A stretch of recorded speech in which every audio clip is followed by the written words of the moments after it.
Hello. Our text for today's episode will be taken from 1 Samuel chapter 17, 26 to 31. And I read, David asked the man standing near him, what will be done for the man who kills this Philistine and removes this disgrace from Israel? Who is this uncircumcised Philistine that he should defy the armies of the living God? They repeated to him what they had been saying and told him, this is what will be done for the man who kills him.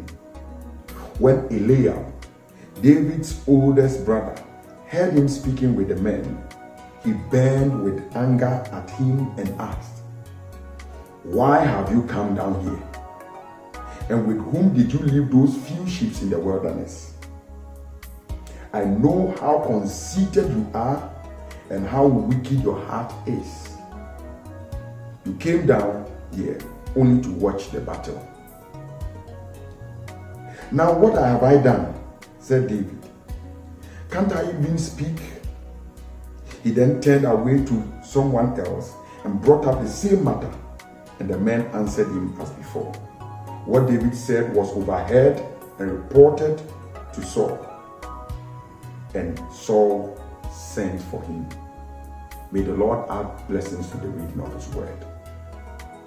In this world, there are those who will always inspire and challenge us to achieve great things, even those that are beyond our qualifications, capabilities, and resources. However, we also have a fair share of those who will always draw attention to our weaknesses, failures, and incapability to get anything done, just to steal our self-confidence or self-belief. Like Eliab, David's oldest brother, whenever they have the chance to do so, they will not hesitate to discourage us from our convictions or call them wishful thinking made out by a proud heart. Sadly, there are many out there who wrongly interpret self-confidence for pride. If you pay attention to them, they will intimidate, discourage, and scare the hell out of you whenever you want to attempt anything great. Only God knows how many great destinies, achievements, inventions, and innovations that have been stamped out of those who dared to dream. Those whose goal is only to steal the confidence of his people are always out there to do that. Such people will always be around. Unfortunately, we sometimes believe them more than what the word of God says about us. Somehow, we tend to give them so much attention than those who are there to motivate us. It is therefore your responsibility as a child of God to mount up a great defensive wall against them.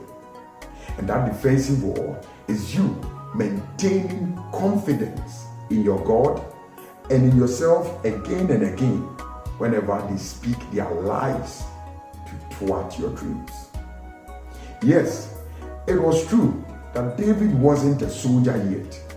Perhaps his age disqualified him. But with God, he was more than the thousands of huge men in Israel's army who cowered before Goliath.